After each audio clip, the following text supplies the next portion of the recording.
The golden-haired man immediately snapped back to his senses, then let loose a loud roar, and the golden flag in front of him instantly swelled to over 100 times its original size, then released countless balls of golden light that formed a fiery golden river around him. Several thick bolts of lightning struck the golden river, triggering violent waves, and the entire golden river began to tremble violently, looking as if it were about to disintegrate. Radiant golden light erupted out of the golden-haired man's body, and he transformed into a giant golden dragon that was tens of thousands of feet in length.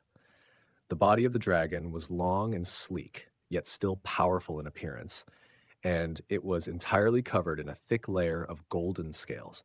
Every single scale was riddled with golden spirit patterns that gave them an indestructible appearance, while the dragon's claws were flashing with golden light and seemed to be able to tear through anything. An enormous aura that was almost twice as powerful as that of the golden-haired man in his human form erupted out of the dragon's body, and it opened its cavernous mouth to send a thick pillar of golden light shooting into the golden river. The golden river instantly brightened significantly while expanding to several times its original size, and the golden flames within it also began to flow several times faster than before. The bolts of lightning were swept up in the golden river before quickly being inundated. The purple-robed man made a hand seal upon seeing this, and a burst of black lightning erupted out of his body before quickly spreading outward to form a black lightning spirit domain that was dozens of kilometers in size, encompassing the golden-haired man within it. Countless arcs of lightning were churning incessantly within the spirit domain, and there were around a dozen tall black humanoid figures standing amid the lightning, all of which were giving off astonishing lightning law power fluctuations. The golden dragon's expression changed slightly upon seeing this, following which it prepared to also release its spirit domain as it roared. "If you insist on making this a battle of life and death, then I'm more than happy to oblige." However, the purple-robed man was a little faster, and he seized the initiative, chanting an incantation before pointing a finger at the black wheel, upon which all of the dozen or so humanoid figures in the spirit domain shot forth like lightning before vanishing into the black wheel in a flash. The wheel instantly swelled drastically in size once again, and it turned semi-transparent while giving off blinding lightning. Dozens of thick bolts of lightning shot out of the wheel, and most of them were hurtling toward the golden-haired man, but a small portion of them were being directed toward the giant golden ships. "How dare you allow yourself to get distracted when facing me?" The giant golden dragon was furious to see this, and the golden flames all over its body erupted outward, but instead of forming a spirit domain, it transformed into a giant golden fiery cloud. Countless runes were churning within the cloud, producing an incessant rumbling sound, then converged before sweeping toward the purple-robed man with tremendous power, paying no heed to the lightning that was hurtling toward the giant ships down below. The golden cloud clashed against the bolts of lightning, but there was no sound. The bolts of lightning pierced through the golden cloud in a flash, then continued to hurtle directly toward the giant golden dragon without being slowed down at all. However, the same applied to the golden cloud as well, and it continued to sweep toward the purple-robed man, appearing in front of him in a flash. The fiery cloud then began to rapidly transform as if it were a living creature, taking on the form of a mountainous golden dragon's head that opened its cavernous mouth to devour the purple-robed man whole.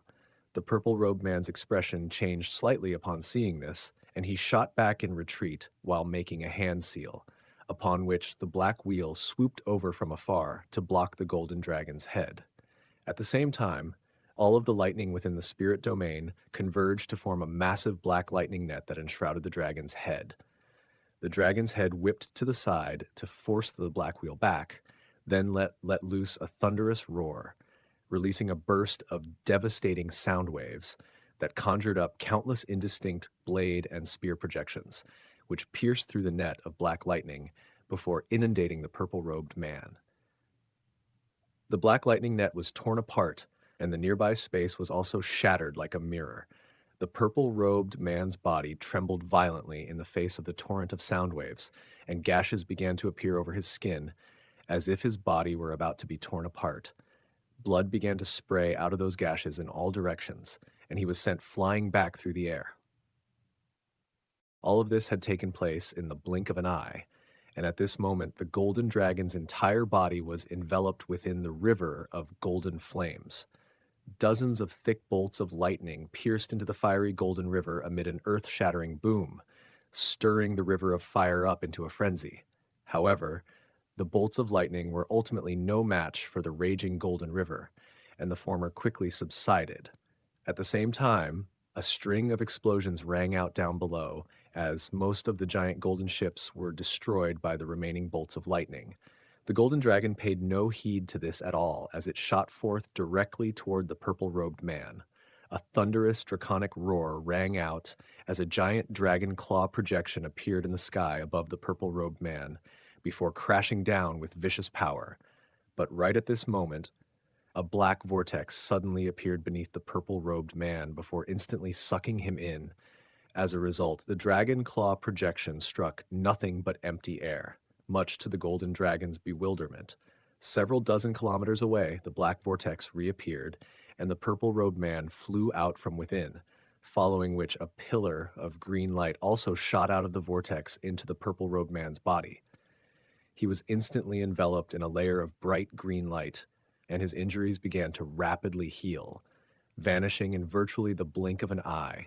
The golden dragon was just about to pounce at the purple-robed man, but it stopped in its tracks with a hesitant expression upon seeing this. The purple-robed man was looking rather pale, but he was able to move just fine now, and he stood up before extending a deep bow toward the black vortex. "Thank you, esteemed devilish monarch." The golden dragon's expression changed drastically upon hearing this, and it abruptly turned and fled toward the spatial passageway without any hesitation. Right at this moment, a cold, seemingly omnipresent voice rang out. "You think you can just get away after slaughtering so many of my brethren?"